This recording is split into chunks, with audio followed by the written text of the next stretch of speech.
Good evening. Good evening, y'all. Good evening. Good evening. Commissioners, it's good to see you all. It's good to see you all. We are going to do a quick roll call to check for our quorum. All right, Dwayne Barton. Norma Baines. Present. Renata Conyers. Christopher Gordon. Here. Roy Harris. Here. Joyce Harrison. Present. Shonda Jackson. Kimberly Jones. Dewana Little. Dwayne McAfee. Babette Mays. Glenda McDowell. Here. Tamara Miller. Dwight Mullen. Here. Mildred Nance Carson. Thomas Priester. Jesse Ray. Here. Dwayne Richardson. Here. Eric Robinson. Here. Raynita Waters. Present. Cece Weston. Here. Dee Williams. Here. MZ Yehuda. He's coming in. He's here. He's out. He's coming in. Okay. Keith Young.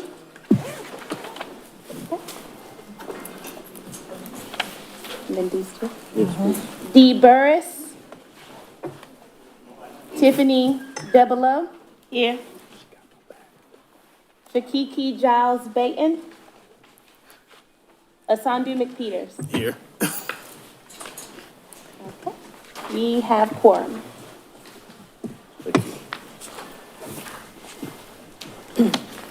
In the midst of the holidays, I appreciate your presence. This is always a time of pressure for family and friends as we gather. But for us, it's a particular time of pressure as we attempt to go over and review the materials that we presented in your packets. Please keep in mind that we've been together long enough for your company behavior to sometimes lax. You know, we take for granted each other, and we may pass the bounds of polite society as our passions rise. This is more of a time to refocus on our jobs. We are here, we have responsibilities to offer specifics in how to repair the damage from centuries of abuse. This is an important time for us, and it comes at a strained moment, both long-term as well as immediate things that have come to our attention that may cause us to flare. Keep our passions in check and our reason sharp. Much is dependent on us. The minutes are from the last meeting, November the 6th, were available in your packets. Are there corrections, comments, additions? Tiffany Debolo here. Thank you, Ms. Debolo. That's all that I have. Are there other corrections, additions, oversights, that need to be considered before accepting a motion to accept the minutes? So moved, Mr. Chairman. Thank you so much. Is there a second? Second. Who's that? Who seconded? Cece Weston. Cece Weston seconded. I'm asking because it's difficult sometimes to hear who's actually moving and who's seconding. No objections. Can we accept a voice vote? All those in favor, would you please say aye? Aye. Opposed? It's been passed unanimously. Venetia, would you like to go over the survey? It's supposed to be. Yeah, just a comment. No. All right, next on the agenda item is the survey. We had 7 folks respond to the survey. You all, this survey is designed to help us improve our meetings, so thank you to those who did respond. For those who did not complete the survey, if you have challenges, if there are some barriers in the way, please reach out to myself or someone else to kind of help you navigate through it. I know technology can get in the way sometimes, or interpretation of questions. So we would love full participation from everybody when it comes to the survey, so that everyone's voice is heard. And it also helps me as a facilitator to make sure that I'm applying the feedback that you give. So it's very helpful to read through these comments. So that is just one thing I wanted to acknowledge. Thank you. If you notice on your agenda, there are objectives that are listed for tonight's meeting. The follow-up from, of course, the last meeting. Second, there will be some updates from the city and county. But third, I think as the key for the majority of our considerations tonight is the IFA recommendations and taking a deep dive and looking at what is being offered by Education IFA and the IFA for Economic Development. Our intentions are sincere, and we are looking for your input. And to facilitate that, if you notice, we've changed the format of the meeting. It's not strictly following the traditional format we've used in terms of looking at old business and then new business. What we're doing tonight is more of a working session as we divide to talk more intimately about what is being offered before us. So instead of offering old business and then going on to new business, we're looking at the updates and then we're going into a working session. Yeah. Salah, please.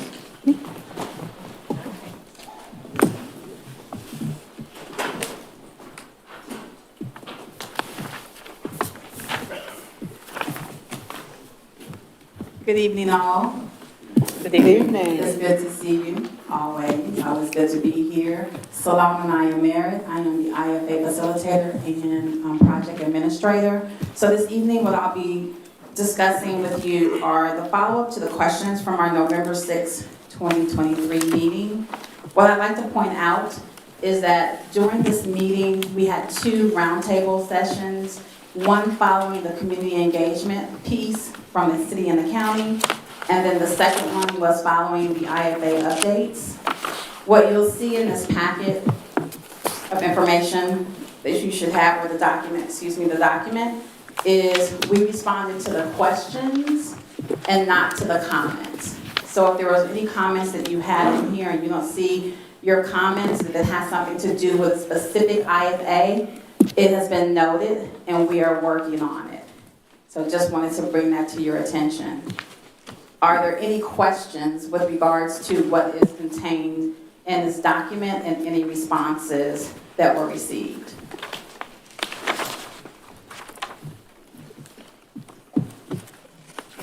Tiffany Debolo here. I do have a question. So just going back to speaking in terms of the live stream for IFAs, and my only question is, would that complicate things? Because I know having tech sometimes complicates things, and the question was, if we wanted to, could we live stream the IFAs? And the answer was yes.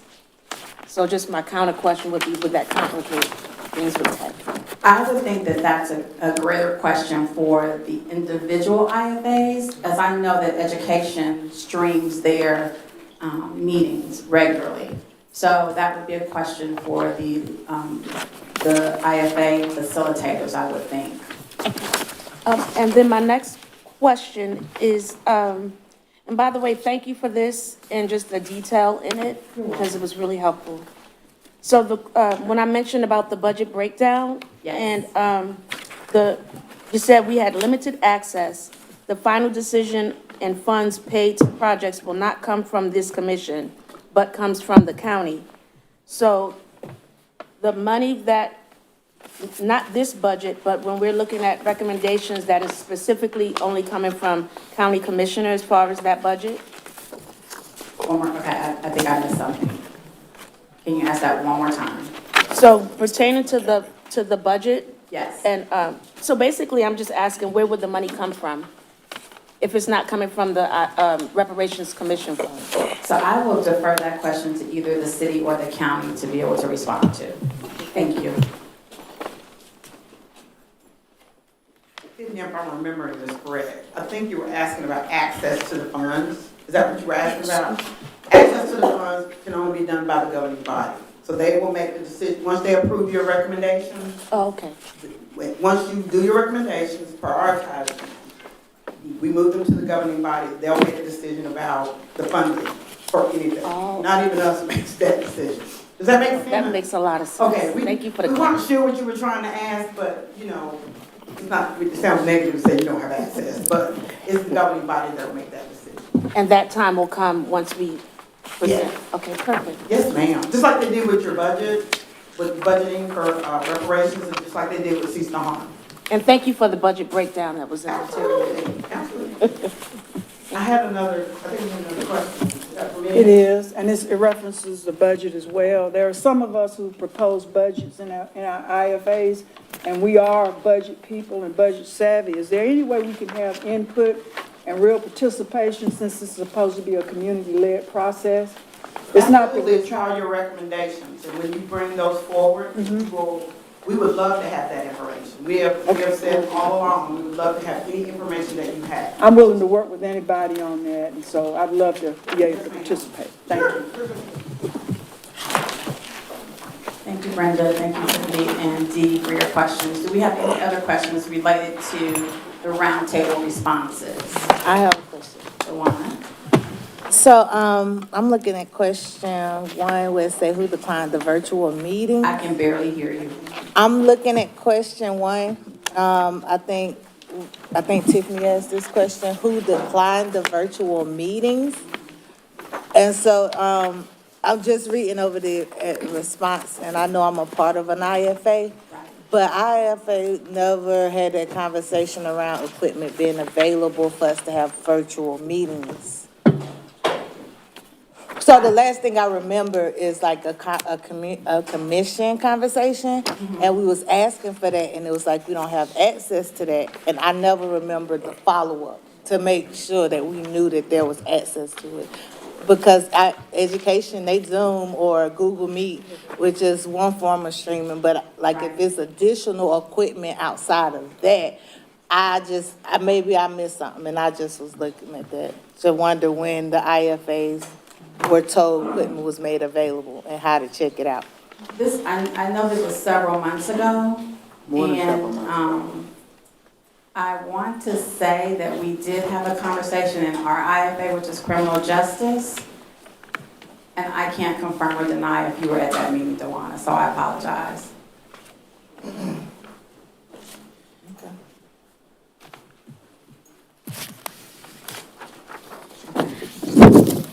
Any other questions, concerns, comments regarding this document?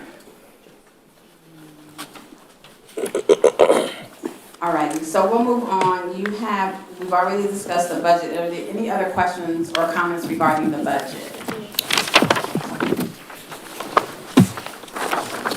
Having none, we'll move forward. There's also a document regarding the land remaining from urban renewal. Have you all had the opportunity to look at that? And if so, do you have any questions? Eric Robson. So I just want to make sure I understand down here where it say vacant properties. So that's just a total of it's like 3.8 something acres of land total? Or am I reading that wrong?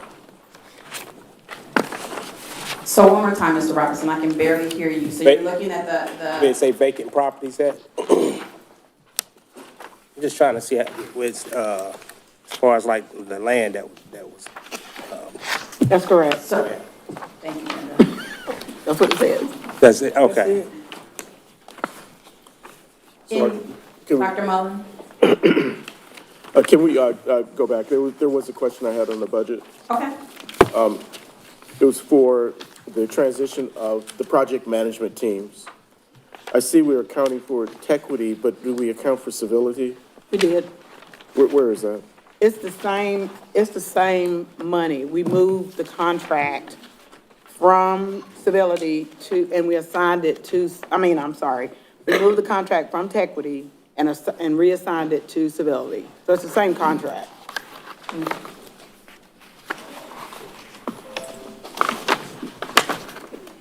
And it should have on there that we're paying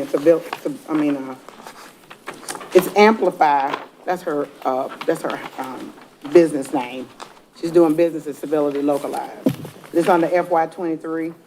She came in December, the contract began in December, and. Oh, the name is Amplified, not Civility? Yes, sir. I see. Sorry about that. Okay. And the format, may I ask another? The formats for the city and the county are dramatically different. Is there a reason for that?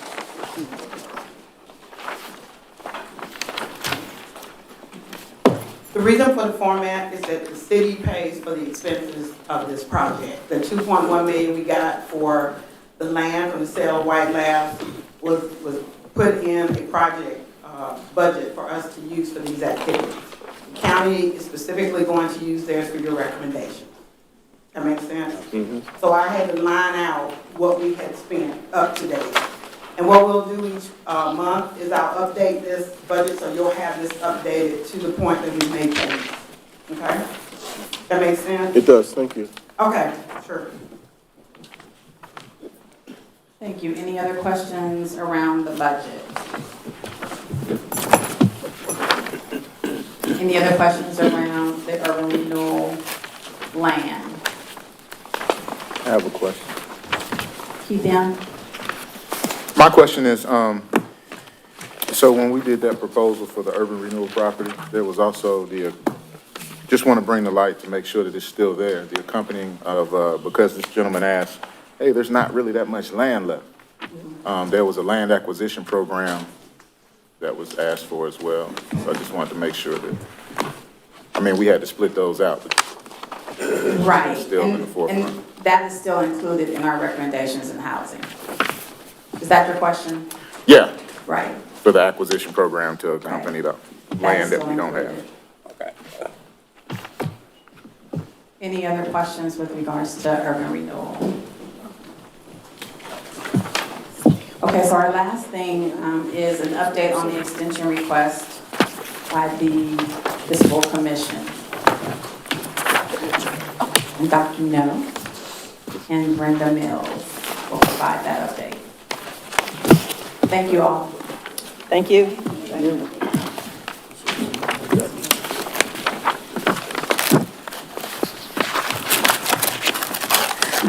Good evening, Dr. Noria Armstrong, Chief Equity and Human Rights Officer for Buncombe County.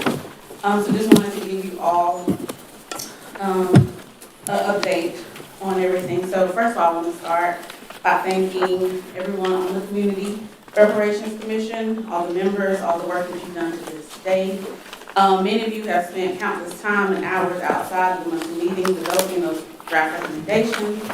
And the work so far done by the CRC is appreciated and has the local government reparations process moving forward in the right direction.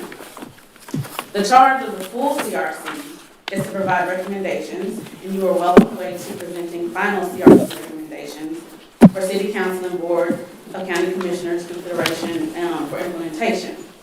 So, as a City of Asheville ad hoc, maybe I didn't, okay.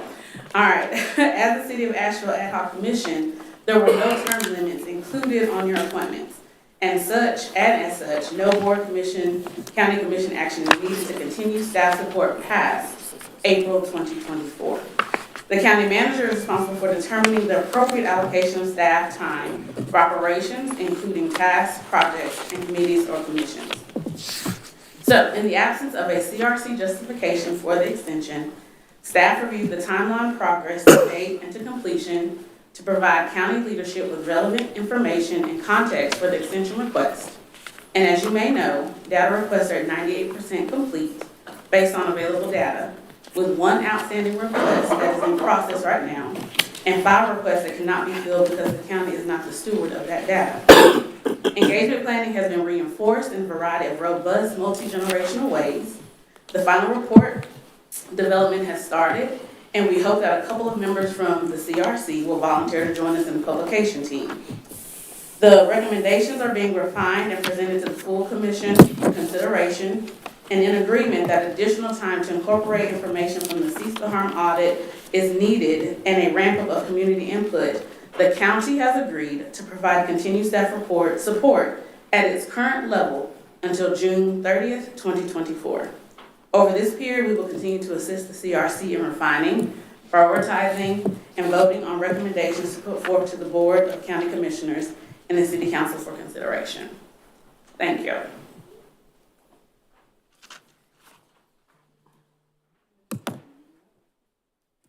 Brenda Mills, Equity and Inclusion Director for the City of Asheville. The county did theirs last week, I believe, at their briefing last Tuesday. The City Council will be given a briefing on this Thursday at their briefing just before their December 12th meeting.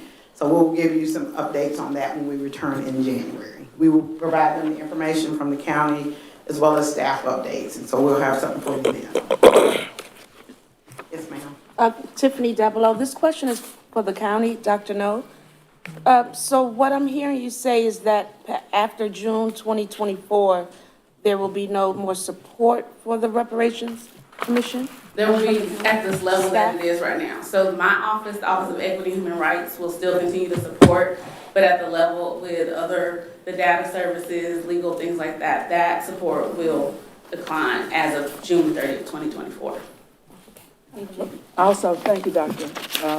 My question is the timing. That's the end of the fiscal year, is that correct? Correct. And as such, Buncombe County could make a budgetary decision to either reduce or come in at the same, it's a timing issue, I understand that, but it's very, I guess, coincidental that it's coming in, it's the end of the fiscal year and the beginning of a new one. Is that the case? No, we haven't discussed it with regards to the fiscal year coming to a close per se. The specific conversation has been, as I stated, the work that you all are doing and where you are in the process. Right. We feel that it's feasible and reasonable that you all can reach your recommendations to the board and the city council by that June 30th date. Thank you. Mm-hmm. Thank you. Joanna, did you have a question? Yes. I didn't see your hand, I'm so sorry. Is there any way, I was actually gonna ask this at the end, but I might as well ask since y'all up there reporting on it, that we as, commission members who would like to, could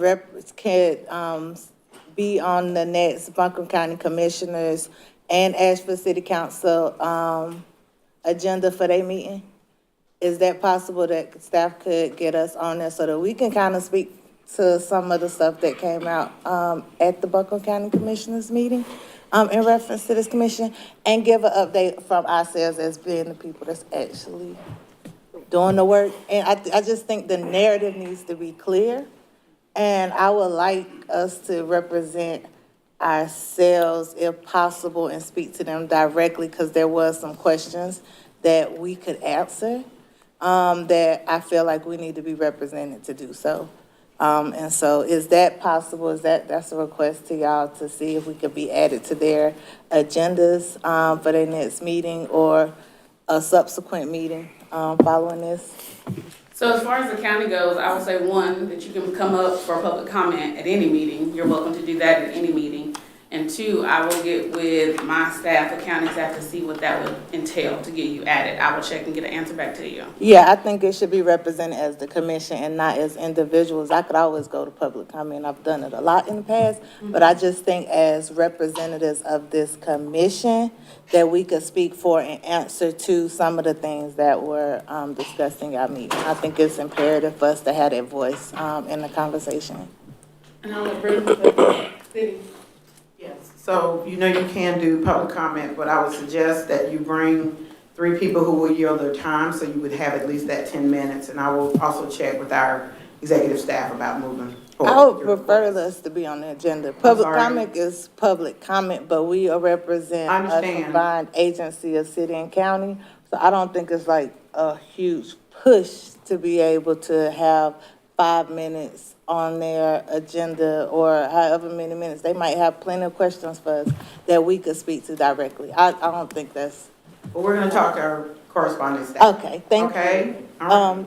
I have one question. What are the parameters of coming before an elected body? What is going to be discussed? Because if there's an extension beyond what has been offered, then it needs to be representative of the members of this commission, because all of us are not in favor of an extension.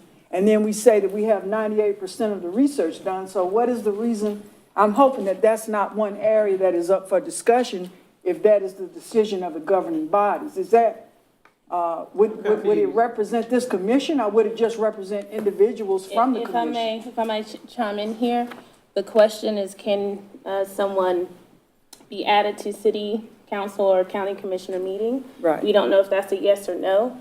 So I would suggest we wait till we get that answer. And then D, your question, I think, when we find out if yes or no, if we can be added to an agenda, then this group can figure out what they would want to present, and we can get into the details of that. Yes, sir. Can we be added to the city council agenda? Okay. All right. Thank you all. We're going to keep moving forward. We have a really amazing presentation that this wonderful, amazing team of people has come together to present. So we're going to call up Miss Salah, Miss Tara, and Miss Amaris. The purpose of this portion of the agenda, you all are going to hear them speak about a joint recommendation between economic development and the education IFAs. And so we will allow them to present, and we have allotted a full hour of discussion. As they are speaking, you all, I can't stress enough how important it is to write down your thoughts, because there's a lot of information in this packet, which is, I know most of you have already seen it, but write down your questions, write down your thoughts, so we can have a rich discussion. And what I want you to keep in mind as you are hearing what they're saying is not necessarily to challenge in any way, but to think about how we can make this stronger and better as a commission. So just keep that in mind as they are presenting. Any questions before they get started? Okay, you all have the floor. Good evening, Salam and I Merit once again. I am not presenting, and Renisha, I think you said everything that I was going to say. So it is a really amazing presentation that Economic Development and Education has for you this evening. As I stated in previous meetings, we will be having our IFAs present to share their recommendations, and I'm not going to take up any more of your time, and I will give it to Amaris and Tara. Thank you.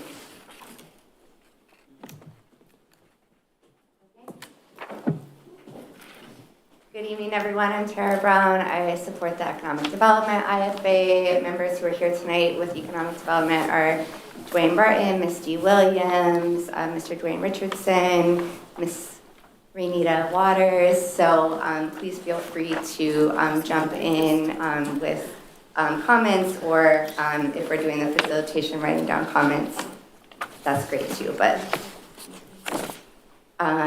so with this presentation, Amaris and I sat down and knew that we were both on the agenda tonight. Both the Education and Economic Development IFA were on the agenda tonight. So we sat down, we really looked closely at each other's recommendations, and even though IFAs have stood up here multiple times and presented our recommendations to the full commission, it is a lot of information. And so looking at it together on paper, I think we were really able to see ways that we overlapped in a way that we hadn't seen before. So just having the push to have this conversation and look at each other's work, I think was really helpful. Hi everyone, my name is Dr. Amaris Lavender, and I am the facilitator for the Education Impact Focus Area. And I wasn't planning to go do this, but let's see. Commissioners are MZ Yehuda, Sana Peters, Tiffany Develow, Dwayne McAfee, Thomas Priester, CC Weston, Chris Gordon, and Jesse Ray, seated around the table, who are, of course, welcome to jump in as we go through this presentation. So the purpose of our time together tonight is to share related recommendations between each of our IFA groups, to get the input from the broader commission on what we'll be presenting, and the format will be, after we present, sort of chunked by topic to make sure that we cover all the vast array of information and the materials that you all reviewed for our meeting tonight. So on this, and can you all see this? So behind me, I have the recommendations that are from education. There are about 10 in total, a community-based education program or program investments. Black student investment, a HEAD program, Black teacher retention promise, an education accountability task force, a Stop the Harm for Disproportionate Suspensions and Expulsions, a community education and resource campus, a broader reparations accountability task force that holds accountability for the entire commission, early care and education investment, and a post-secondary education opportunity package. And economic development also has many, these are more categories, but support for Black-owned businesses, building intergenerational wealth with asset building and poverty reduction, workforce development, looking at wages and compensation policies, an ongoing fund for reparations, and a Black Economic Development Center, which is one of the main things we're going to focus on tonight. And of course, proposals for accountability, ongoing accountability for economic development. Tonight, we'll be reviewing our overlapping or joint recommendations. So economic development had workforce development initiatives, which paired really nicely with the HEAD program that's coming out of Education IFA, which stands for Help, Educate, Employ, and Develop. The Economic Development IFA had Black Economic Development Centers as a part of the recommendations, which again aligned with the community-based education center campus that was encompassed in the Education IFA recommendations. Economic Development had accountability recommendations, which paired nicely with the Reparations Accountability Task Force, the broad one that we've talked about before in our community recommendations meeting, so we're not spending time on that one tonight. And finally, there were building wealth and poverty reduction initiatives and economic development, which overlay on post-secondary education opportunities package that is included in the education impact focus area. So I know this is a lot and there are a lot of questions. Yes, did you want to say something? If we can pause for a moment, is everybody clear on where we are right now? Has this made sense? Mm-hmm. Yes? Mm-hmm. Okay, because it's about to be a lot of information. I just want to make sure that we good. Oh, yes, and also if you need, you do have the printout of this presentation if you need to look at it, so. Okay, and I'll probably keep doing that just to make sure, because it's a lot, but. And if I start talking fast, I'll just let you.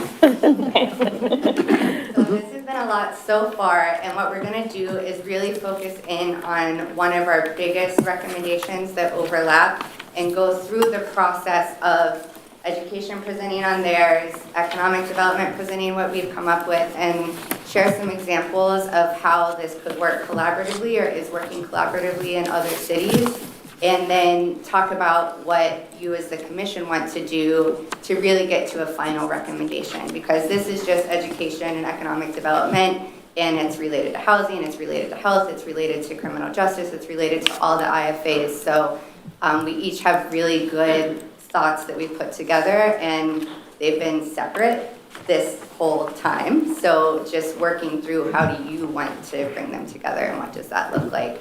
Knowing that there's still going to be outstanding questions, which is okay, but which questions do we want to answer and what format do we want it in? All right, so the first chunk of this is a community education and resource campus. So although it has education in it, it isn't going to just house education initiatives. We can always change the name. This campus will be a city-wide campus, city and county-wide campus that is community-owned and operated. Education and support centers will primarily serve Black residents of Asheville and Buncombe County. And within this campus, there will be a requirement that it's managed and staffed by Black people to the extent that it's possible and overseen by a board of experts representing each of the focus area.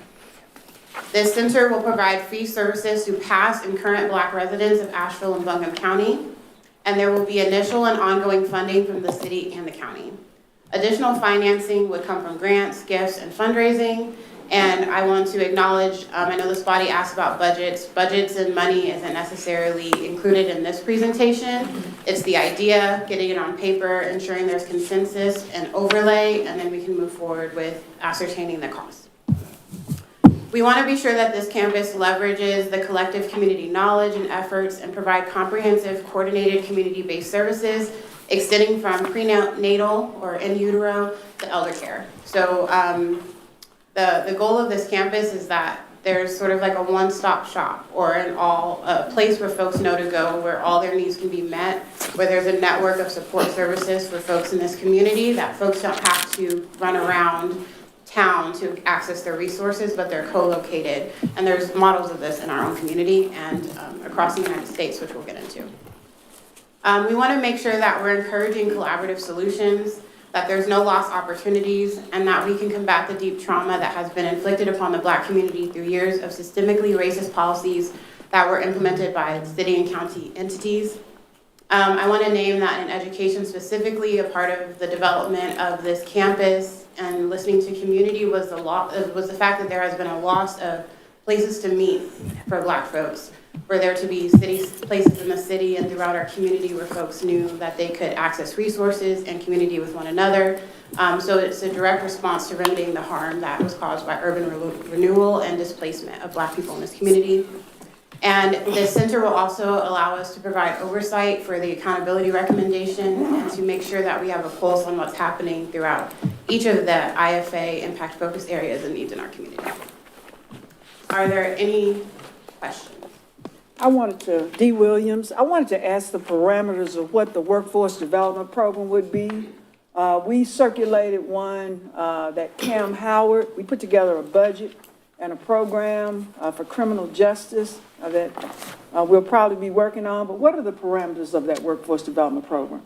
The HEAD program, the materials were sent out, and I want to name that at the end of the presentation, there'll be time to dig into each of those parameters. But for this moment right now, we'll do an overview, and the question portion, then we'll dig into the parameters, but it should be within your packets, all the requirements of that program. And if there's anything missing, that's why we're here today, to add it in. And any other clarifying questions about the campus? Joyce Harrison, under your funding, did you consider financial institutions that have been penalized for their CRAs to go in and tap those? We will put that in the recommendation. That's why we brought it to this group, to get everyone's minds in it. That's exactly right. These are Google Docs. You just type right in. Yeah, if you'll keep that in mind, we'll definitely add those in. I had a question about, what period of time is this responding to? Because looking at the resolution, it goes from slavery, Jim Crow segregation, you know, it's a long list. Yeah.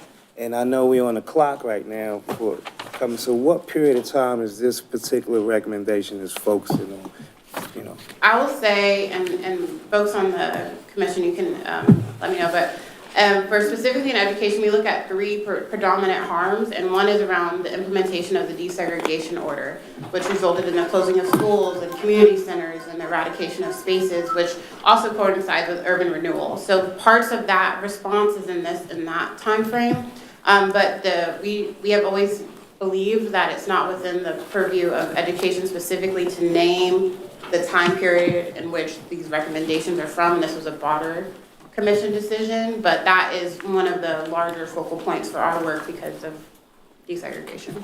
You have, and D. Williams again, you have a number of recommendations, you both do. Are these going to be prioritized because there's just too many of them to move forward in a pragmatic manner with the budget that's already allocated? We had a spreadsheet at one point that had short, medium, and long-term goals.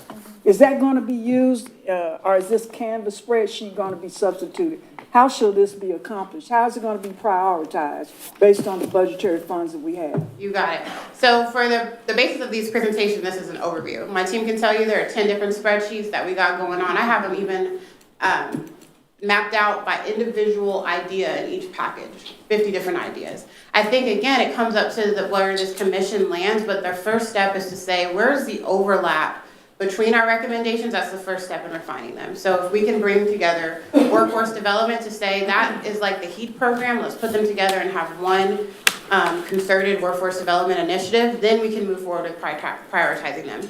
I think doing that before we see where our overlap is premature and wouldn't allow us to have the most robust recommendation possible. In short, just to help with that question, because it's a great question. For this portion right now, we're focused on the what. what is education IFA proposing? What is economic development IFA proposing? Where do they overlap? We want to get through the what first. And once we all agree upon what that what is jointly, then we'll be able to thoroughly answer and dig into how. So I'd like to kind of move us forward so we can hear from economic development, their version of sorry, go ahead. We got stuck, okay. So for an example of what would be at this community resource campus, we have recommendations. The arrows delineate ideas that relate to each impact focus area. I'm not going to read all of these through, but you all can see that there's prenatal services, which encompass recommendations for the health IFA as well as education. There's an early childhood portion. There's K through 12 initiatives, which cover education and economic development. There's recreation program for the health IFA. There's restorative justice for criminal justice. Economic IFA has post-secondary financial literacy programming. The criminal justice IFA has programming for formerly incarcerated folks. We have elder care, some estate planning, insurance, and retirement for economic IFA as well. Adult education, which includes GED classes and literacy education. Housing initiatives for home ownership.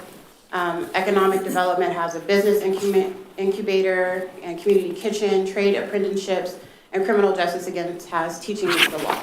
So this center will have, again, a bunch of resources able to support the community, and we want to make sure that no community is left out here. So again, while you all are thinking, we have formerly incarcerated folks, we have youth, we have elders. If there's someone not represented here, it's a great opportunity to make sure that the programming is on paper.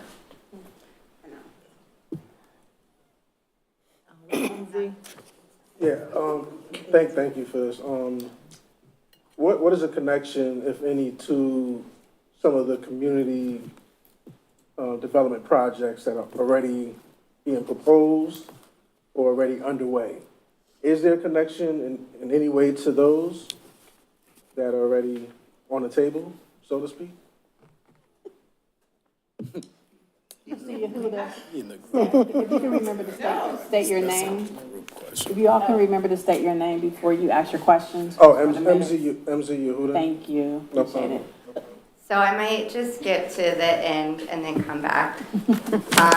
So I tried to capture all of the categories of questions that I have heard around each recommendation. And so last time, Mr. Yehuda, you brought up what about the organizations that are doing well, right? Can they still get funding?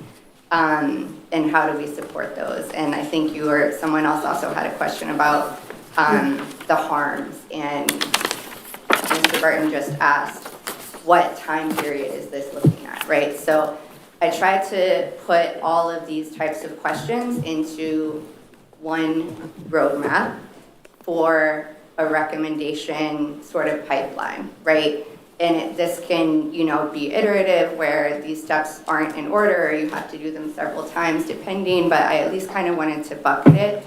So the first item here is CRC review. That's the review of this commission, which is what we're doing right now, right? We're reviewing a recommendation, we're discussing visions, we're agreeing on necessary components.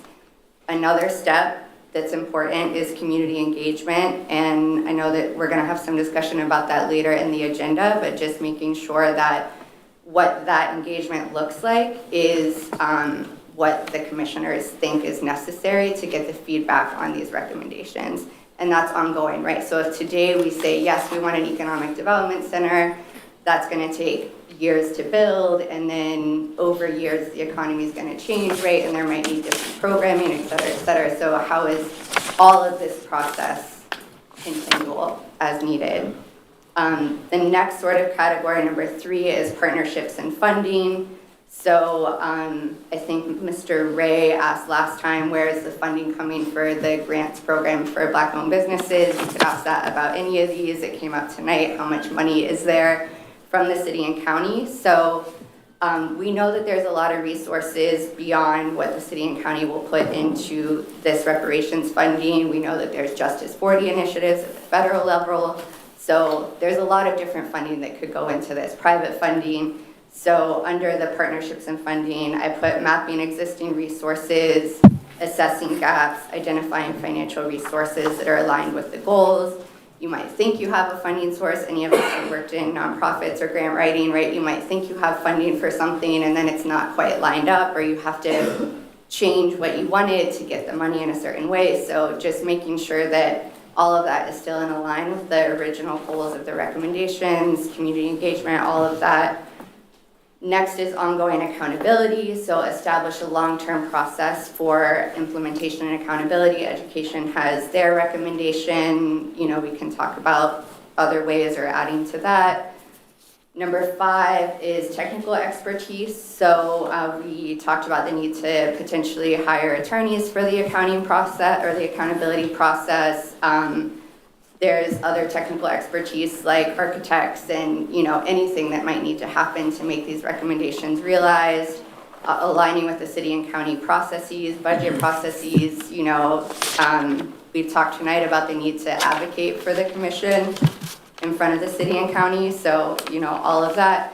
And then the last category is addressing harms. So all projects address current and past harms. Continued documentation of these harms is needed for repair. So we heard tonight 98% of the data requests are complete, and we still hear people say, what about the names of the people who lived here? What about the names of the businesses, right? Or whatever it might be. So we have a lot of information and we might still want more information. So again, this is a continuous category and these are just the buckets. I really don't know, you know, if this is complete or how to fit it all together, but I at least tried to capture, because I think we keep asking the same questions about each one, which are good questions, but okay, I'll stop there. Point of clarification, D. Williams, I see that there's $250,000 for each, and we assign that for each legacy neighborhood to do plenary and all of that and other things that they might want to do. But also, we set aside $250,000 for people who live in publicly assisted housing because they themselves are displaced or were displaced from legacy neighborhoods. So I did want to add that in. Dwayne Barton, you mentioned Justice 40 now. That Justice 40 and that Infrastructure Reduction Act, that's trillions of dollars, but that has a time limit on it. It has a clock on that money too. And what I'm seeing is like, how can we leverage those resources to support this process that we're doing right now? That's to the broad, not to y'all, but to the broader commission. And everybody know this money is out there, but I don't see aggressive attempt to align forces, not only with Justice 40, but other monies that has come in since we've been sitting at this table with Mountain Bisworth, Land of Sky. They have specific targets for underprivileged or underrepresented communities, but those resources are not being talked about or guided to help make this process, you know, stronger. I 100% hear you, and I think that focusing, I'm gonna pivot us back. Yes, please. Okay, by focusing on the what, thank you for that language, of what we actually want, it allows us to have a clear vision on what money we're going for. If we don't align on what the vision is, if someone is thinking hubs and neighborhoods and we're thinking a unified campus, we can't go after concerted funding. So the first step to being more aggressive and thoughtful and intentional about funding that is definitely out there and forthcoming is to know what we're actually asking for.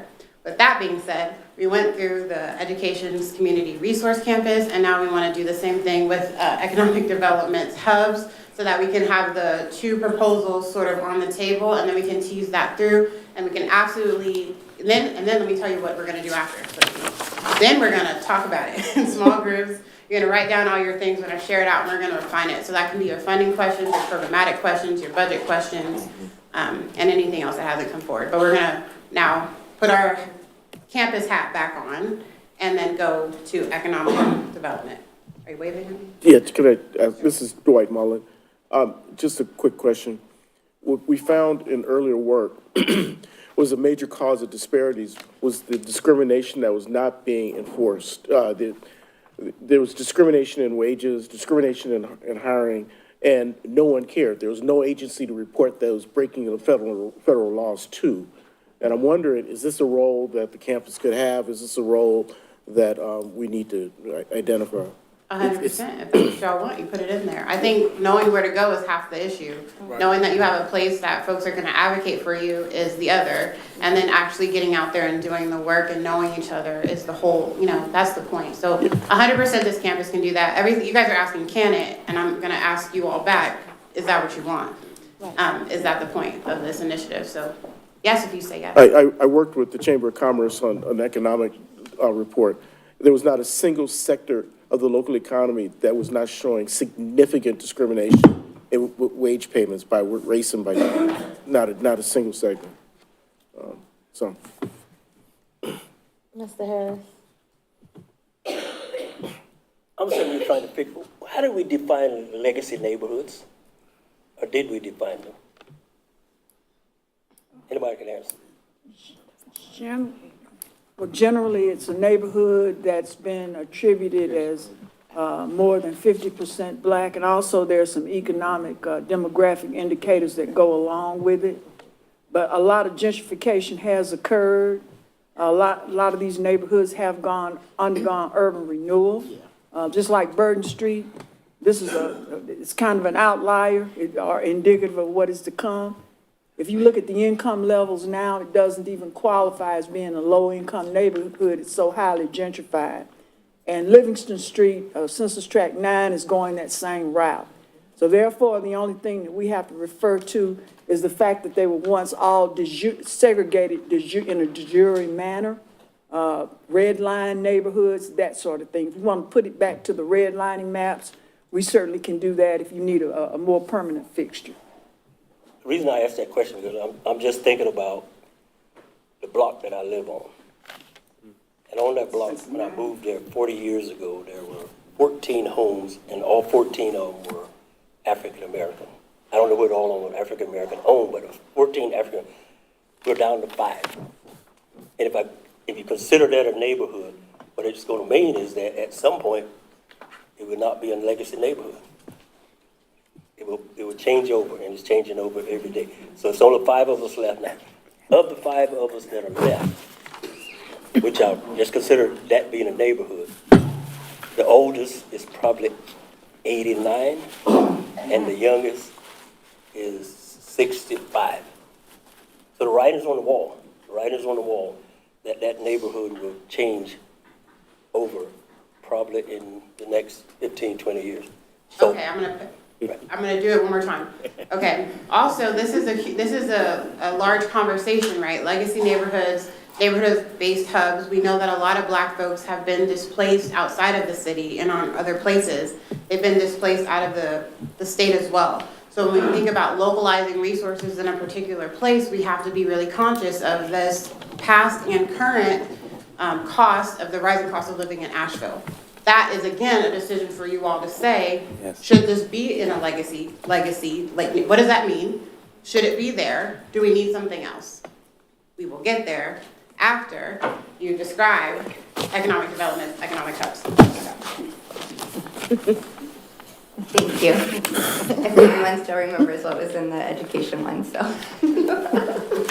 Okay, so this is a proposal we've gone through before, but as we talked about earlier, it really lines up with the recommendations from education. So the first component that economic development defined is create an economic development center for Black Asheville that is centrally located, that would contain commercial space for entrepreneurs, job training services, financial education, and a financial institution that is designed for and led by Black residents of Asheville and Buncombe County. We have some other details of components that might be in there, but those are the main ones, and you can see where the overlaps are with what education has talked about. I will say for this center, we also discussed in our IFA of having space for all IFA programs there. So, we already knew that there was overlap, but this is what we thought was important just for economic development. The second component is what we had thought about as neighborhood hubs, but we heard from legacy neighborhoods that not every legacy neighborhood might want an economic development hub in the neighborhood, or the programming might vary. So we've changed our recommendation to be provide each legacy neighborhood with 250,000 in grants towards their community goals. So for some, their priorities might include economic development, job training, business incubation, and some it might be other things. There is also a bullet here of public housing communities being included in this, and we hadn't finalized the language around that because obviously there's multiple public housing communities. So is it 250 for all of them, which is maybe what I just heard, but we might want to just revisit the language. And that. The next component of this is establishing Black business corridors in close proximity to Black residential neighborhoods and cultural institutions, rebuilding cohesive communities for Black Asheville. So we talked about these, potentially being along Charlotte Street, Ashland Avenue, South Side, Valley Street as examples. And then to facilitate this, we'll talk about this next month in conjunction with the housing IFA, but returning of city and county owned land obtained during urban renewal, as well as additional land and acreage and type over to the reparations process for recommendations from all of the IFAs. I wanted to share these maps as we're talking about putting community-based resources. This was in your packet on the remaining urban renewal land. This map on the left is just a screenshot of some of the city-owned land that was taken during urban renewal. We know that there's not a lot. I think the biggest parcel remaining is just over an acre. And then there was also a question last month from Ms. Little on a map of where people actually live today in Buncombe County. So this is not very detailed, but it is a data shot or a screenshot from Policy Map that was included in the responses to the questions from last meeting. And this map shows the concentration of Black residents in Buncombe County by census tract. So you can see definitely people living outside of Asheville, as we talked about. And so this is not to, this is just to spark thoughts around where resources should be, making sure that they're available if that's the goal, to make sure that resources are available to everyone. D. Williams again, I guess I hear the presentation and see it separately from the Economic Development IFA, but when I look at the joint recommendations, they're very heavy on education and not so much the rubrics of economic development. So I would suggest that I think you're trying to merge them, but I see that it's very heavy in that. In education, because almost every item speaks to education of some sort, and really the problem is dire poverty. You can be as educated as you want to be, but statistics and data says that a white high school graduate earns more than a Black college graduate. So I would, while we sit and write these things, I think we need to pay some closer attention to economic development, as it were. But I see it very heavy. It's nothing wrong with it. I'm not a teacher. I used to be, and I quit because it didn't pay any money. But I think we need to put more emphasis on economic development and the rubrics around that. Thank you. Yeah, that's a great, thank you for that comment. Just want to highlight in the HEED program, one of the bullet points is employ, which is where that overlap exists for economic development. And it says specifically for companies and organizations to hire permanent employees. So we do have to, they've written it out, you gotta read through it, but it is in there, and I think we'll get to some discussion around that too. So just want to highlight that. MZU, the question that I asked earlier was really thinking about the larger Buncombe County. Especially when we talk about hubs and we talk about centers and things like that. So, and it's a question, I guess, that we all can chew on as a commission. about how do we, and it links with that question that's up there about communities and resources. But I want us to think more specifically about the hubs and the educational center. Like the location specifically, or? Yeah, locations, because what we're talking about is very Asheville focused. Yeah, which I think, again, is a conversation, like, you know, I'm writing them down, and one is like, here's the money, and there's the logistics, and the programming, all that can be refined. But like, the big meat of this is where. Right. And where, and in terms of the response to, reparational harms, which happened throughout the city and the county, where does it go, and how will it best serve folks by its citizens? Yes. And then we're just gonna give a couple examples, and then we're gonna break up and write all these down and then come back. So I wanted to share some examples of where other cities are doing this type of reparative work of building a campus that addresses these different interrelated issues that we call IFAs.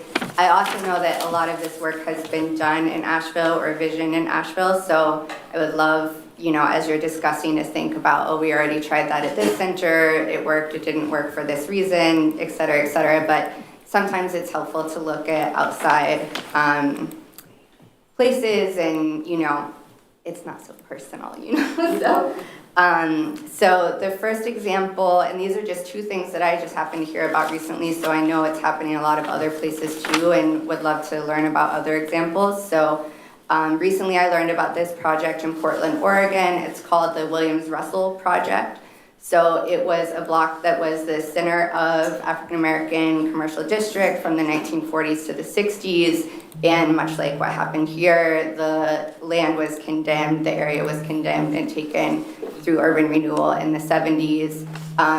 The justification was that the health system needed to expand, and that block that was the center of the commercial district, 1.7 acres, was still owned by the Legacy Health nonprofit health system in Portland until 2017, when they decided to turn it over for redevelopment back to meet community needs for Black Portland. They decided to elect a new nonprofit called the Williams-Russell CDC to define and drive a community-centered visioning and development process where, residents would be engaged over many years to decide what they wanted that to look like. So this site now is being developed, and it has a Black business hub at the center. So they say the site starts and ends with wealth creation for the Black community in the form of multi-generational real estate ownership and passing of wealth and knowledge on to the next generation, supporting small businesses, community reparations, and wealth through health and restorative justice. So it's linked to the hospital system, has the Black business hub, affordable housing, apartments, and affordable homeownership units. I haven't actually talked to the leaders of this project, but I am in early January and happy to have anyone else join if you want to learn more about what's going on there. The second example that I'll bring up is something, again, I just happened to tour a purpose-built community in Raleigh, North Carolina a couple weeks ago. There are 3 purpose-built communities in North Carolina and 19 other cities across the U.S. And it's another model that has all of the things that we're talking about in one place. So it's focused on defined neighborhoods to create economic vitality, cradle to college education, community health, mixed income housing, and a community nonprofit organization at the center that's really defining priorities and doing this ongoing process of what does community want, the building of the infrastructure and all of that. So it includes mixed income housing, I already said all that, but it's focused on greater racial equity, improved health outcomes, and increased upward mobility.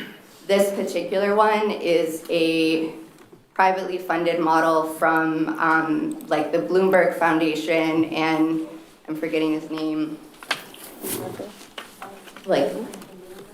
Anyway, whatever. So it's a privately funded model that developers and philanthropists have created that's research-based.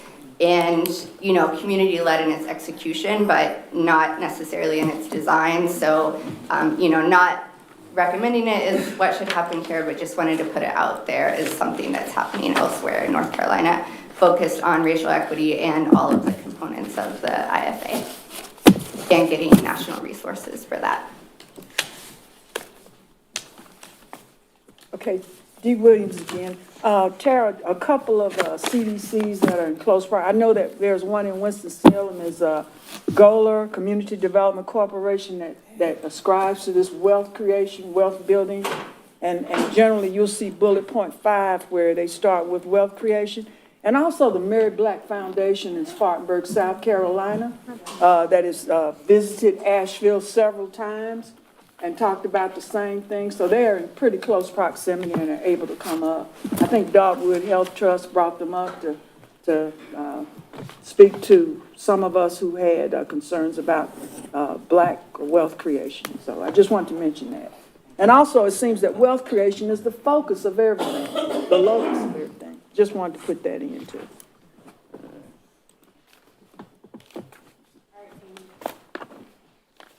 We have just under 20 minutes left in our time slot here, or so I'll say. And so for the next 5 minutes, I would like you all to write down any questions, share with maybe 2 or 3 people around you what your questions are from the presentation, any thoughts coming up. I can repeat back to you some of the major points that I heard so that we can get some grouping around them. I don't think it's feasible that we'll answer all of these questions tonight, but we can only refine it. I also want to say that anything as you're reading through the recommendations, if you don't see it in there, write that as a note, because that will help us make sure that it's truly a joint recommendation by having your input. So it's not done, it's just being brought forth. So I heard questions about the time period of the recommendations, asking for clarification about what a legacy neighborhood might be, the desire to have financial institutions be a part of the funding of these ideas, curiosity around current development projects, which meant the location of the this campus, but I also might push that further to say planned urban renewal projects or highways or developments that we know are happening in our community that we might want to plug this idea into or around. The place to report, will this be a place where people can be advocated for? Would advocates be in this place? Wiggle. Other workforce development initiatives, and then merging recommendations. So again, if there's something missing, put that in there.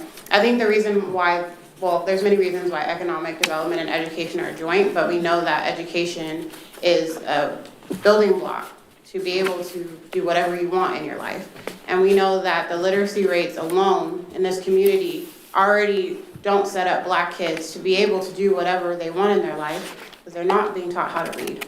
And we know that our graduation rates are not reflecting this because they're high, and yet our test scores are not. And so I think that pairing these 2 recommendations together to say wealth creation is great, and we want to move towards there, what do our kids need to have in order to be able to access the resources that are in our community? There's plenty of programs, or there are programs, and there are resources, and yet when you walk into them, you might not see us. So what are the barriers? And that's also what I would love you to be thinking about as you're spending time with these recommendations. So I'm going to give 5 minutes. You can pair up if you like, or if you don't, and then we'll come back to discuss the feedback. And we'll be asking for feedback about the campus, the hubs, and then any questions that you have about the recommendations, which should be HEED, post-secondary, and the campus. Perfect.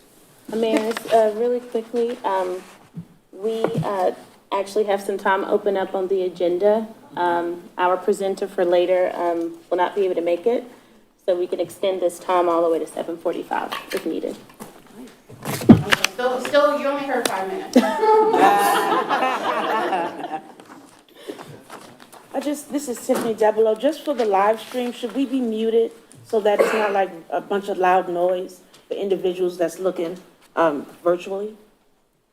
I don't know who to ask, but, oh, it's okay. 5 minutes to write stuff down, right? Like you're on. Oh, yeah, no, it's not disturbing. It's not disturbing. Okay, break up in little groups, and then we can go around and talk about it. Talk.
I'm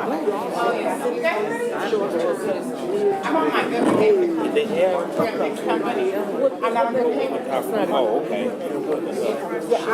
That's a good question. What is he getting at? I didn't get to. Are you trying to?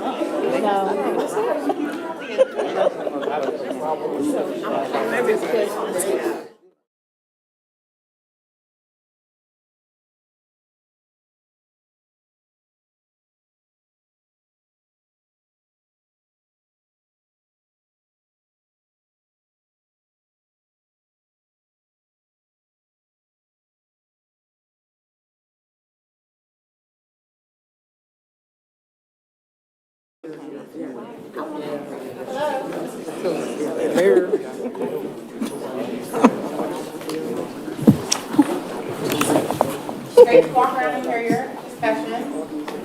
I'm going to remind us of the topic area. Responses about the campus, responses about the hub, and responses about the 3 recommendations that were a part of this proposal. I want us to remember that, of course, this is just a start to the beginning of what this process will look like as we go through and refine recommendations from each IFA. There's more, we recognize that, and we can't answer every question about everything in this time frame. We have more meetings to hash this out. So again, what is the first topic? I want you to talk after me. The campus. Yes. The campus. Campus. Campus. The hub. The 3 recommendations. 3 recommendations. Which are heed. He.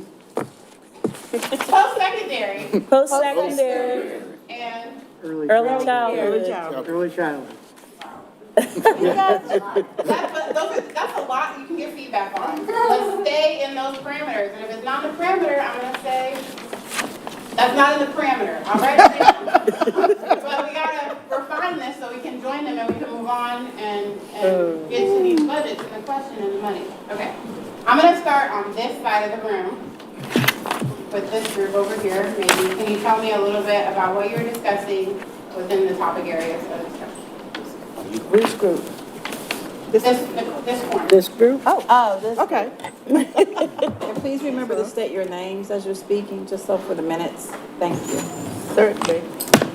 Joyce Harrison, and we did talk about the campuses, the HUDs, and then we talked about communities, just making everything communities with everything in it, from gas stations to hospitals, to doctor's offices, to grocery stores, to banks, schools, everything there, everything that you would need.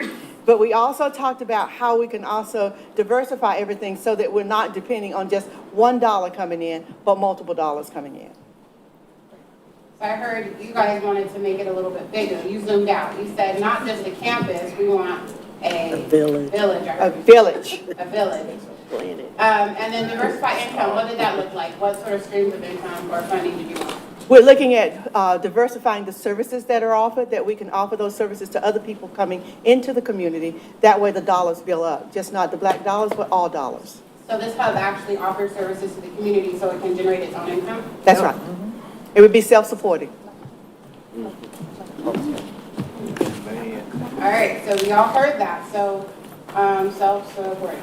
So the first group says, this is great, we like to zoom up, make it bigger, it's an entire village, it's a grocery store, it's an entire world and community surrounding where people can be educated, get groceries, fill their cars up.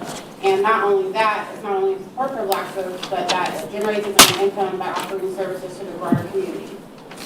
Correct. Perfect. Next group, I'm going this way. Any other folks? Dr. Mullen? I think I snuck mine in on your, You can say it out loud. okay. For for the campus, I thought that, we were thinking that the campus needed to be more explicit regarding youth.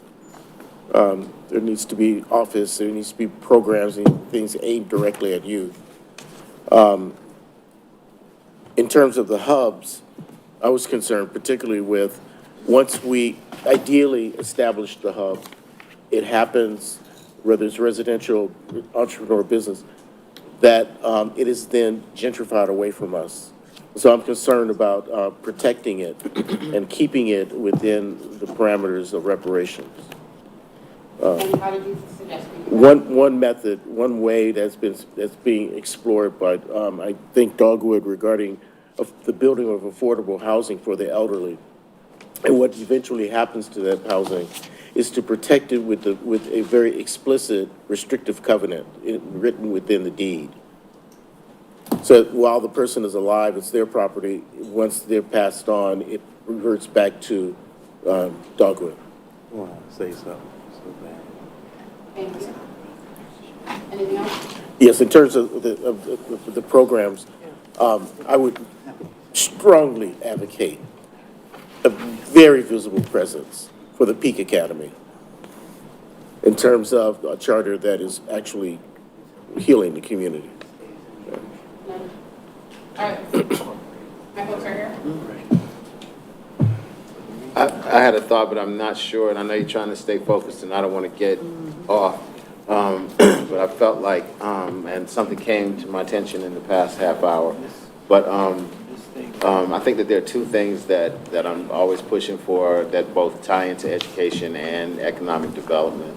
One is we will have to create our own source of fundraising. I've said this many times before. This isn't new for me. Some form of 501c3 that can function as a fundraising wing and can go out and seek funds on behalf of the commissioner, but however it will exist in the future. The money that the city and county has will never be able to fully fund the things that we'd like to accomplish. So we'll have to find a way to generate our own funds. And second, I've said this as well before, whether it's in front of the city, the county, the state, or even the federal government, we need a voice. We need a lobbying voice. We need to find a way to speak for ourselves where that's available to us. I thought that the seeking a spot on the agenda was great, and Brenda also said that you can have 3 people sign up for the post comments. However, we get our voice heard. I think that we need to be mindful of the fact that we need to have a singular voice speak for the collective. Thank you. Anyone else who's thinking of sharing and for staying on topic? Anyone else? This point? Okay, D. Williams. First of all, I'd like to set things up in short, medium, and long-term goals. One of the short-term goals is to use that $250,000 for each legacy neighborhood to be able to plan whatever it is that they do want. The second thing is we need to set the hub of the center up, and I'd like to start the due diligence process with the city of Asheville and/or Buncombe County to do exactly that, so that we can acquire affordable mixed use and mixed income housing on that property, as well as probably, if it's applicable on another parcel, maybe a daycare center that would address some of the pre-K needs, and also the funding disposition of the county towards funding pre-K. And also, we'd like to, you give me 2 lawyers, that's Michael and that's Brad, and we can set a 501c3 up in 2 days. So a day for each of you guys. Well, anyway, that would set us up some bylaws with a governing board, articles of incorporation, that kind of thing. Under that 501, we'd have a professional staff with 5 subject matter experts in all 5 IFAs, as well as a development professional or professionals on staff who do nothing but raise money. And we need that. That's about it. And also the financial literacy program, we can start immediately. That's all I've got.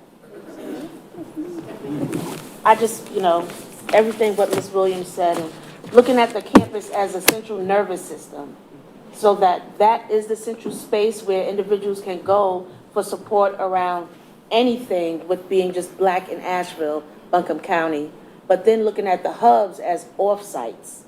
And so these are specific off-sites in particular neighborhoods where they would support like local and in those areas.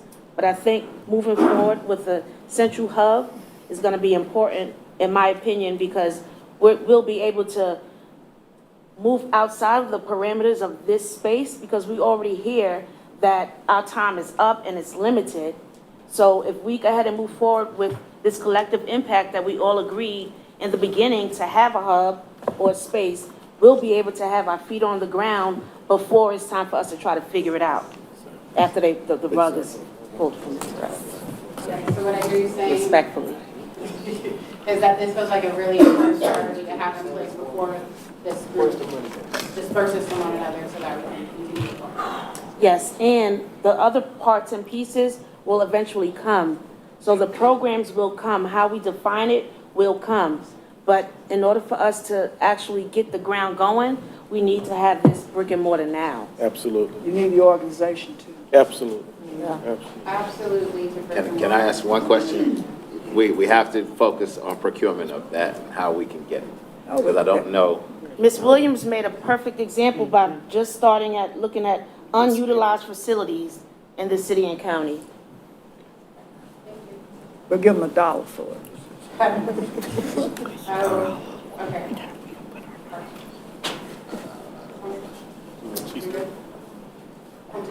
Okay. Yeah, I would say, neighborhood community centers like Burton Street in particular, Stevens Lee, those are existing structures that could be given back to the community to start off. And there's other underutilized space, privately owned spaces that can also be supported, that can provide that capacity for a lot of this. And it's a lot of initial plans, like I've been saying since the beginning of this thing, that's just been sitting on the shelf. And I think if we can't validate those existing things, starting something new, to me, is like premature.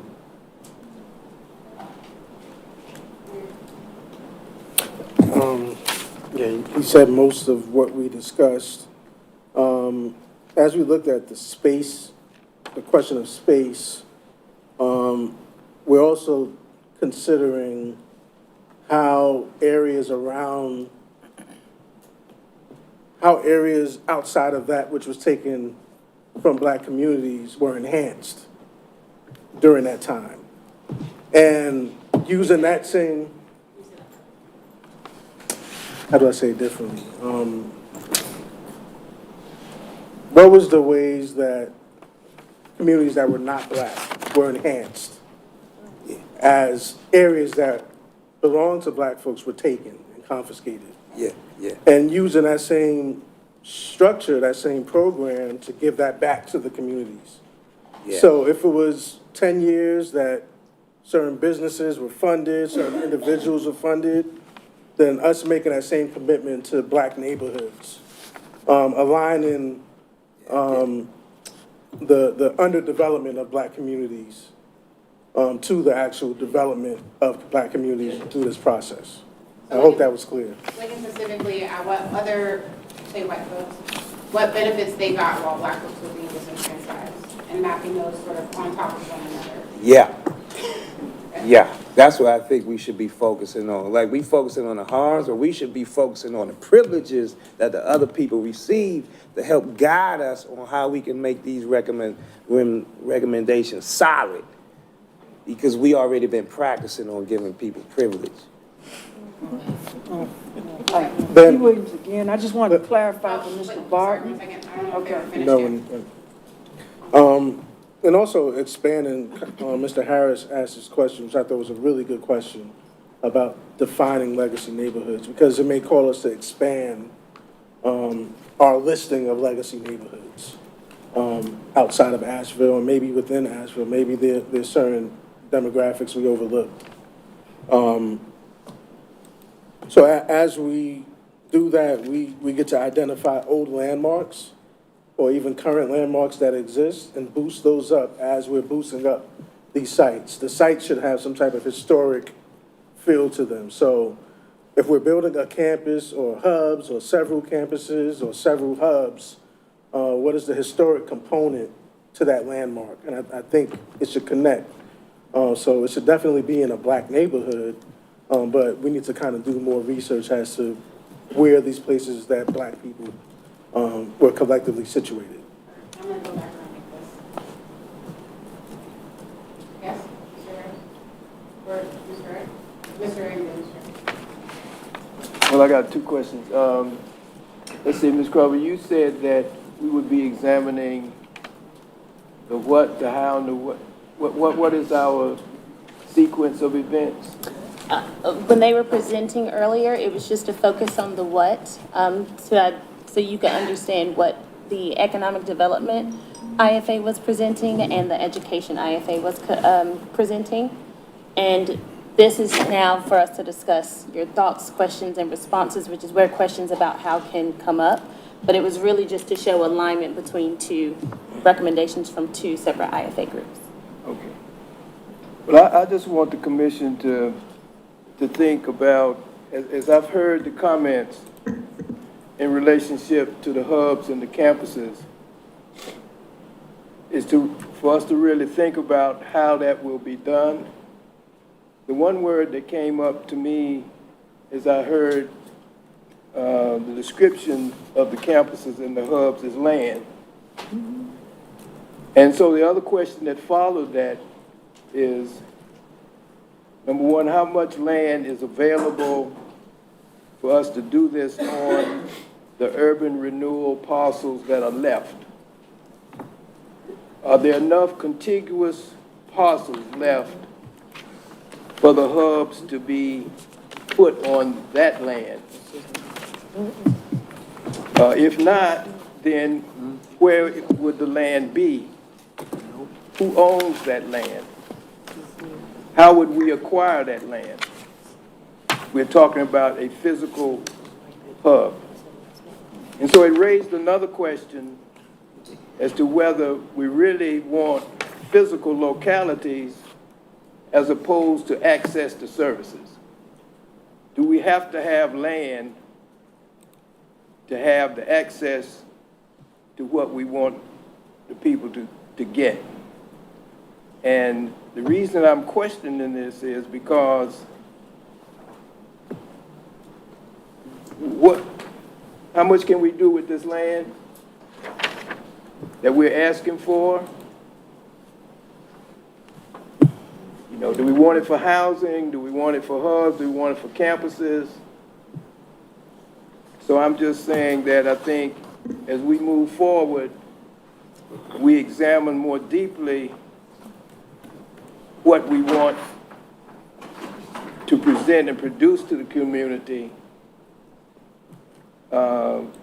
Is it the physical position of the hubs, or is it the access to the services that we want to have in the hubs? Because if we don't have the land and we don't have the money, how are we going to get the hubs? I think I'm at time. Yes. Right at time.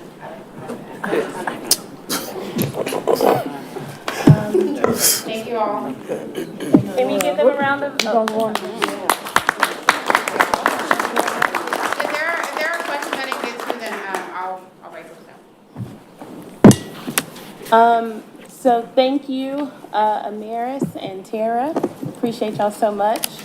I know we didn't make it around twice and there were some remaining comments and I know they were great. So if you all don't mind, maybe send an email, or have a conversation with the IFA group leaders, or you can also attend their upcoming IFA group meetings to share your additional comments. So it is 7:46, and so I'm going to turn it over to Mr. Wong. All right, we're going to talk about our next steps, which are listed on the agenda. The IFA draft recommendations discussion, we will be having again in 2024, January 2024, at our meeting. That meeting will be on the 22nd of January, given that the holidays, and MLK Day. So the Cease the Harm audit update will come in January 2024. Our roundtable, That's you go do our round table. One-on-one check-in. And then, we are about to move into our roundtable check-in with commissioners, and, Bernicia will reposition it. Oh, what that means is, well, most of you have received some communication from myself or my team for some one-on-one conversations. I've already had some great conversations with some of you already, and so this is just a pulse check of the process. And so, if you haven't received communication yet, please let me know, because I do have, desire to check in one-on-one with each of you. So just be on the lookout for those communications if you haven't received them, but thank you for those who've already scheduled time, and that we'll just continue to do that until I'm able to meet with everybody. And after we do this, there'll be a full report of the check-ins that I'll present to the group. Did anyone sign up for, speaking? I haven't seen it. Do we have any public comments? Anyone Do we signed have up for anyone public? signed up for public comment?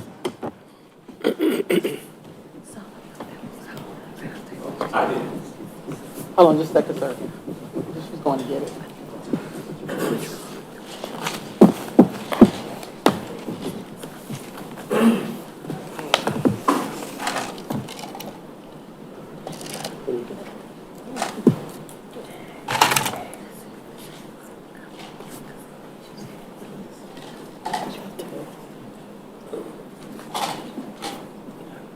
Thank you. We actually do have, several people signed up for public comment. And so, each person who comes up, the mic is in front of me. So you will need to go to the mic to speak. And each person that comes up has 3 minutes, to speak. So we will open up public comment now. Our first person is Charles Wright. I hope I said your last name correctly.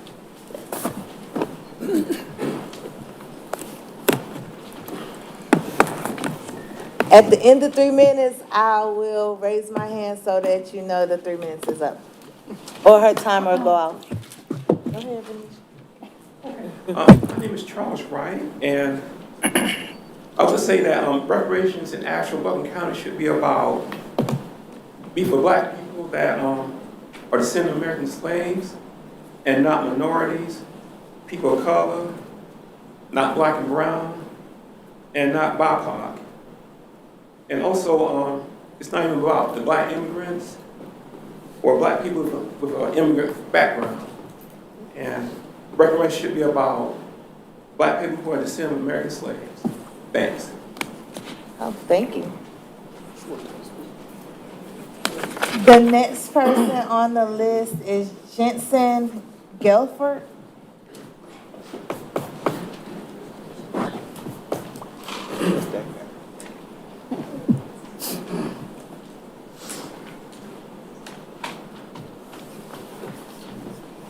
Good evening. My name is Jensen Gelfond. I've lived in Asheville since 2008. And I'm also a local business owner of a company that provides tech support, teaching, and problem solving for individuals in the Asheville community, and been doing that for about 11 years now. And just wanted to say how excited I am about the Education Resource Campus idea of ERC from the Education IFA. That just sounds fantastic. I've already taken a look at the presentation and I saw that technical teaching and classes and tutorials are on there. And so just as a local technology service provider, I'm really looking forward to getting involved in that and finding a way to pitch in if appropriate.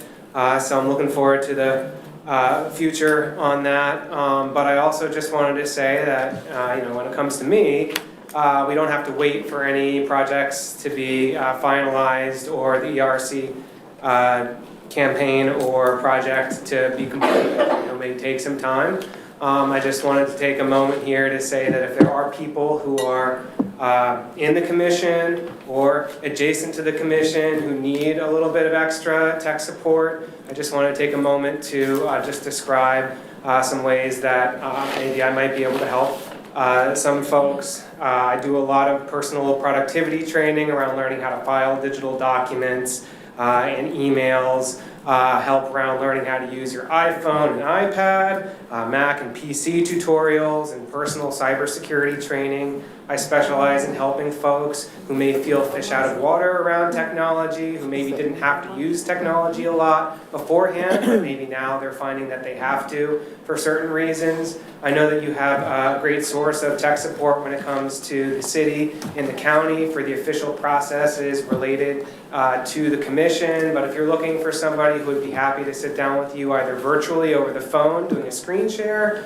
or at your location or a location of your choice in a casual environment for somebody who wants to be supportive around just helping you to feel confident with your technology. This is just an offering that I would like to just give out there for anybody who wants to discuss it.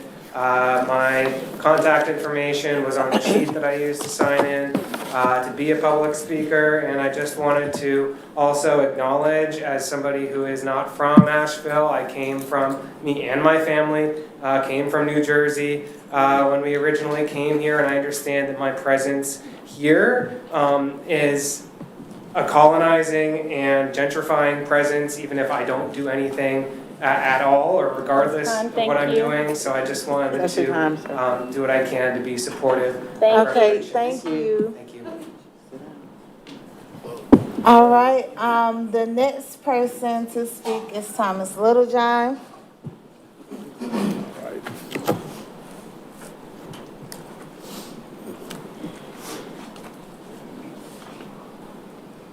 How everybody doing?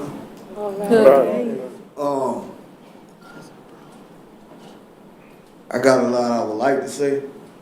I just want to encourage you guys to focus on the root of the problem. Don't overlook the root of the problem. And you know, the public housing, you know, all the neighborhoods, the public housing neighborhoods, that's what we need to affect the most.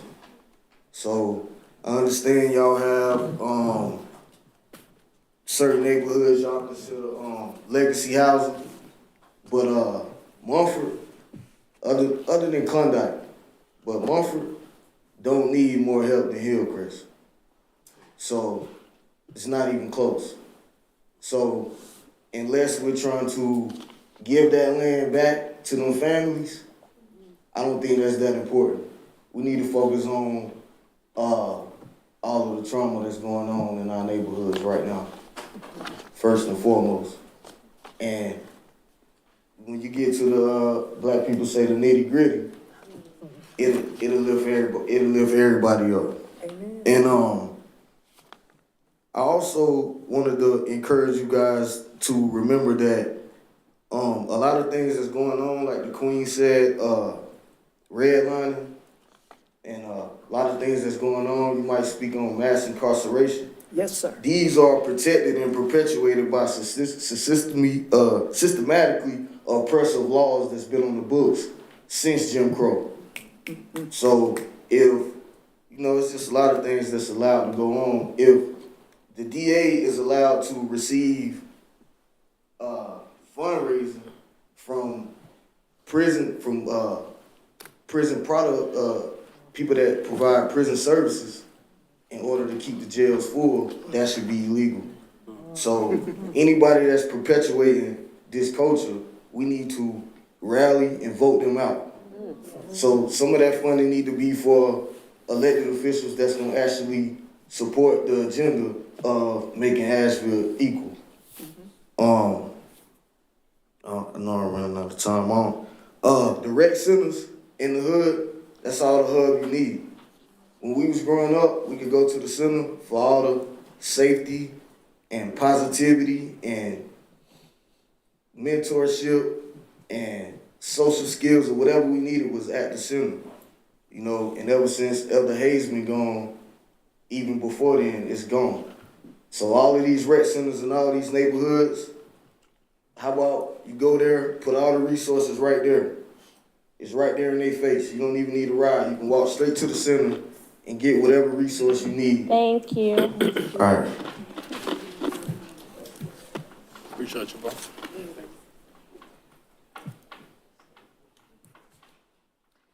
So, that is the last person, on our public comment, part of this, meeting.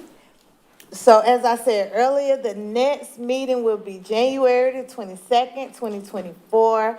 I would like to wish all of y'all happy holidays, because I might not see y'all before then, but happy holidays to everyone, and I will turn it over to Dr. Mullins. I appreciate your attention this evening. If you notice, the meeting objectives were met, and if there are pending items for our next meeting, please forward them to anyone that you've seen here tonight, and we'll see that they're on the agenda that we're considered. Is there a motion to adjourn? So moved. One last thing, community engagement will actually be on the January Yeah. agenda. It has been moved to the January agenda. It's not lost or we haven't overlooked it. It's moved to January. Thank you. Who made that motion? George Harrison made the move to. One moment, please. I'm sorry. Oh, sorry, one more thing. There is an email that went out to a few of you commission members about W-9s. If you could please get those to me ASAP, that would be greatly appreciated. If you didn't get an email, then I don't need it from you. Thank you. Motion was D, second was Ms. Joyce Those in Harrison. support for adjournment, say aye. Aye. All right, thank you. It's good evening. Here you go.